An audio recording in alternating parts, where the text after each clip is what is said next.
Welcome to the Deep Dive.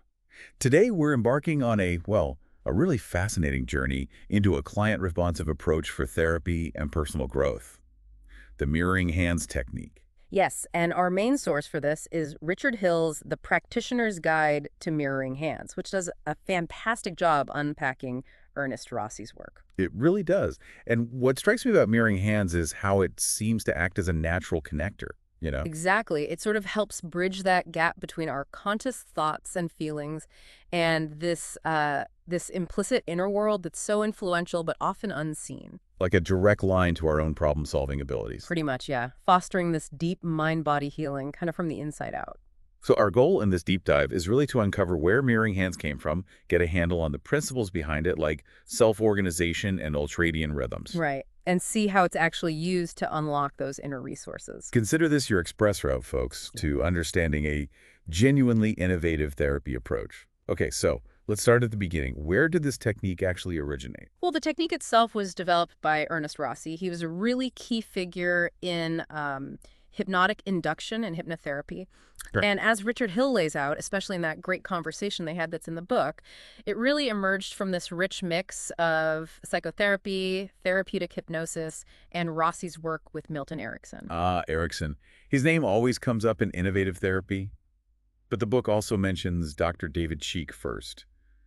What was his contribution? Cheek was doing some groundbreaking stuff with what he called ideomotor signaling. Ideomotor, meaning? It basically involved getting people in a focused state to use tiny finger movements. One for yes, one for no, maybe another for I don't know. Like a direct line to the unconscious? Kind of, yeah. A nonverbal dialogue with those implicit parts. Sometimes the signals would match conscious thoughts. Sometimes they reveal something else entirely. So really specific finger signals.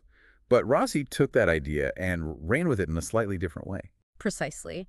He really respected the ideo part, the idea, the inner experience, but he felt ideomotor was maybe a bit restrictive, just focusing on the motor output. Rossi preferred ideodynamic. He thought that better captured not just the movement, but the whole sensory experience, feelings, sensations, those subtle shifts. Dynamic meaning more encompassing. Exactly. And that broader view led him away from just the finger signals. Okay, this is where it gets really interesting for me. The shift to using the whole hand. How did that happen? Well, Rossi was initially inspired just by watching people, how we naturally use our hands when we talk, right? Yeah. To express ourselves. Yeah, totally. Then he connected that to Milton Erickson's hand levitation technique from hypnosis, where hand seems to rise almost on its own. Ah, the Erickson connection again. Right. He sort of merged Cheek's idea of unconscious signaling with Erickson's whole hand phenomenon. And that's how mirroring hands came about. There's even a photo in the book, figure 1.1, of Rossi and Hill talking back in 2016. Those chats were the foundation for the guide. It's amazing how these threads weave together. Now, the book talks a lot about the implicit inner world. Can you break that down for us? What is it, and how do symptoms fit in? Sure. Think of the implicit inner world as this vast, unseen landscape inside us. It's below conscious awareness. Like the subconscious. Similar idea, yeah. It holds memories, emotions, experiences that might be too difficult to consciously process or even remember. And crucially, it doesn't have a direct phone line to our conscious, verbal mind. Okay. But when difficult stuff is stored there, implicitly, it can still find ways to show up in our lives as behaviors, emotions, things we often call symptoms. So symptoms are like messages from that hidden part. In a way, yes. It's like the implicit world trying to make itself known in our explicit reality. Mirroring hands offers a new way to actually, listen to that message. Right, so that feeling of being stuck or internal conflict that often comes from these symptoms, and that's why people seek help. Exactly. Those symptoms create a sense of disconnection, disharmony. Mirroring hands provides a really gentle, organic way to mend those internal breaks safely. It helps foster that sense of repair and wholeness. Okay, so we've got this implicit world, symptoms as messages. How does self-organization help resolve things? That sounds complex. It's actually a really powerful and kind of natural idea. The book introduces this concept that complex systems, and our brain is incredibly complex, have this built-in ability to self-organize. Meaning they have an inherent drive to move towards well-being, to find solutions without needing constant external micromanagement, like how a forest regenerates after a fire. Our brains are wired to heal themselves, basically. In a fundamental way, yes. They have this internal compass trying to guide us towards feeling better. Mirroring Hands is designed to tap into that inherent guidance. The book mentions the edge of chaos and phase transitions. Sounds dramatic. What are they in this context? Hey, yeah, they sound dramatic, but they're useful concepts. The edge of chaos is that sweet spot between being too rigid and too chaotic. It's where systems are most flexible, most open to change. And phase transitions. Those are the moments where significant shifts happen, like water turning to ice. In therapy, these are the periods where real breakthroughs, real healing can take place. Old patterns destabilize, making room for new, healthier ones. Okay. And what about attractors and emergence? Attractors are like influences that pull the system towards certain states, especially when things are a bit unstable. Think of old habits or strong emotional patterns. Like they pull you back. Yeah. And emergence is how completely new properties pop up from the interactions within the system, things that weren't there in the individual parts. Consciousness itself is often seen as an emergent property of brain activity. Wow. It's kind of mind-blowing to think our inner world works like that. So how does Mirroring Hands actually use this self-organization? How does it get us to the therapeutic consciousness? Therapeutic consciousness is described as that kind of in-between space. Not quite disrupted, not quite integrated yet, but in that liminal zone where healing can happen. A window of opportunity. Exactly. And Mirroring Hands gently guides us there using 3 key things: incomplete sentences, supportive responses, and introducing surprise and wonder. Okay, incomplete sentences and support make sense therapeutically. But why surprise and wonder? Surprise and wonder are like gentle pattern interrupters. They can shake us out of rigid ways of thinking or feeling. Create an opening. Yes, exactly. They tap into our natural curiosity, create space for those aha moments, those shifts in perspective that are so key to healing. Now let's get practical. Why the hands?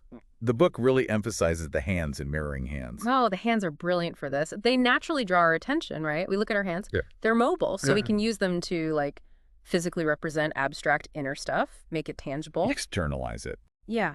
And they're incredibly sensitive. We can notice subtle shifts. Plus, sometimes they can feel a bit separate from the rest of us, which is actually useful. How so? It allows us to hold a problem or an issue in one hand, kind of at arm's length, but still within our personal space to explore it without being overwhelmed. They're like physical anchors for the inner world. That makes a lot of sense. Moving on, the book gets into Rossi's 4-stage creative cycle and connects it to biology. Tell us about that. Right, Rossi's cycle. Information, then incubation, then breakthrough or illumination, and finally verification. It's a pattern seen again and again in creative people throughout history. Okay, a psychological pattern. How does biology fit in? The book links it beautifully to our basic rest activity cycle, the BRAC. This is that natural 90 to 120-minute rhythm our bodies go through, day and night. Periods of higher activity, then lower activity. I think I've heard of that, like an energy cycle. Pretty much. There's a figure in the book, 5.1, that shows it clearly, this constant ebb and flow. And within that cycle, there's a specific healing window, the ultradian healing response. Exactly right. The last 20 minutes or so of the downswing in that cycle, Rossi called the ultradian healing response. It's a natural low point in mental activity. So a time for integration, reflection, healing. The book really stresses its role in brain plasticity, the brain's ability to change, plus learning, memory consolidation, adaptation. It's when our brain naturally processes things. And the 4 creative stages map onto this BRA rhythm. Fascinatingly, yes, the creative process seems to naturally follow this biological flow. So our minds and bodies are basically wired for this creative and healing cycle. How does the language used in Mirroring Hands support these natural processes? That's key. The therapist isn't there to give answers. Their job is to facilitate the client's own problem-solving ability. Right. So the language used is specifically designed to create positive feedback loops within the client's own system, and importantly, to limit negative feedback, like the therapist imposing their own ideas. Can you give some examples of these language principles? Sure. It often starts with a gentle, basic access and question. Then there's the use of incomplete sentences, leaving a blank for the client to fill from their own experience. Drawing them out. Exactly. Exactly. Supportive responses are vital, just validating what's happening for them. Questions sparking surprise and wonder to shift perspective. We mentioned those earlier. Yep. Even things like double binds, which sound tricky, but are basically choices where either option moves things forward therapeutically. And ideodynamic questions. Ideodynamic questions. Those are really open-ended questions designed purely to encourage inner exploration. No right or wrong answer expected. Just curiosity. Speaking of which, the book also highlights comfort and sensitive observation.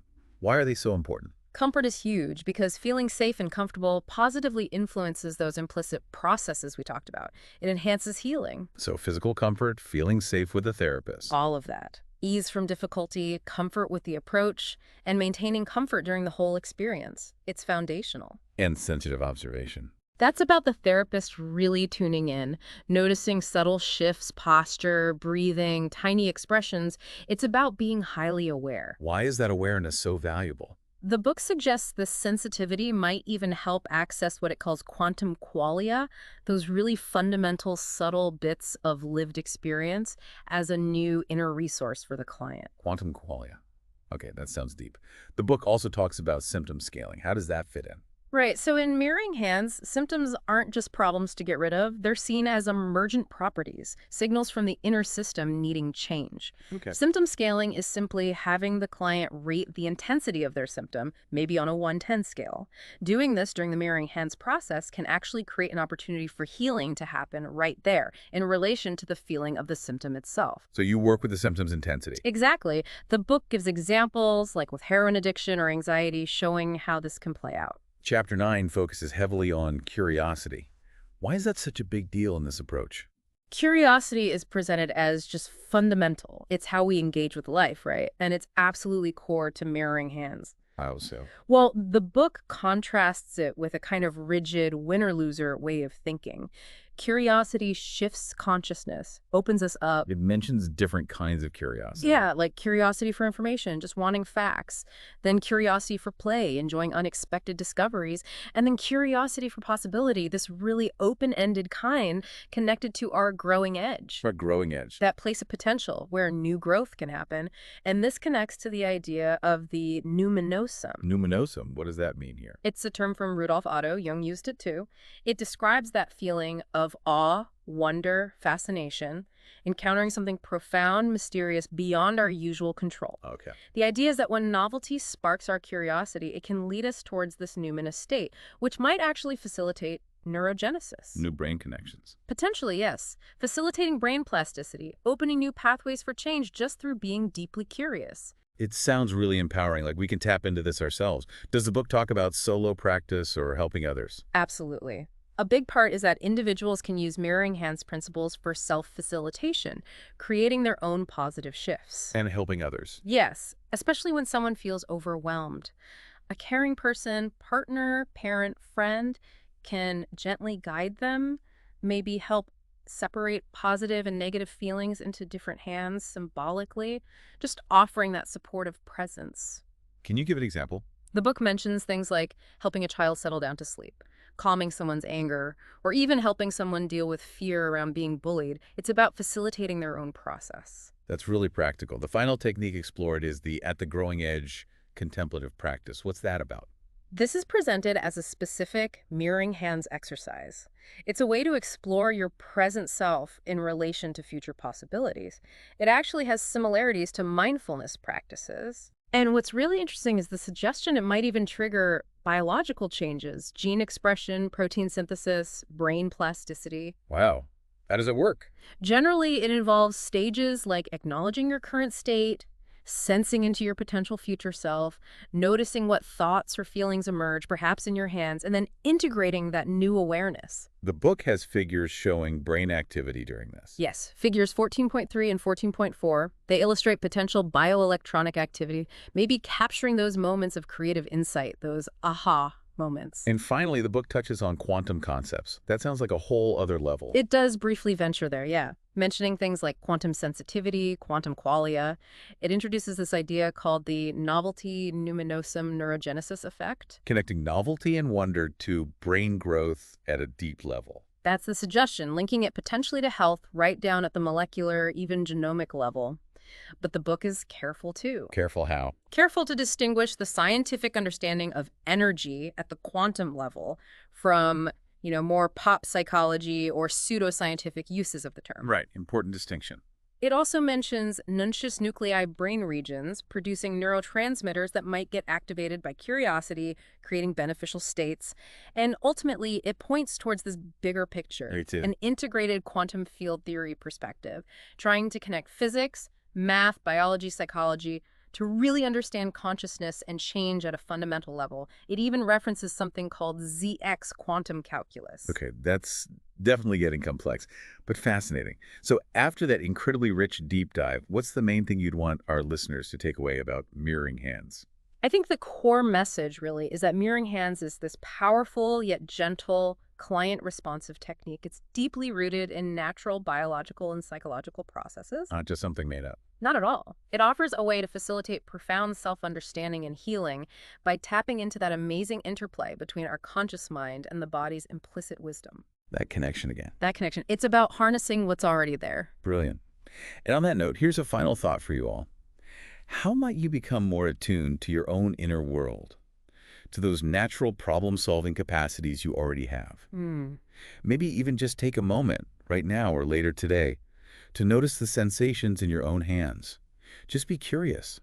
What potential might that simple act of curiosity unlock at your own unique growing edge? A great question to ponder. Indeed. Yeah. Thank you for joining us for this deep dive.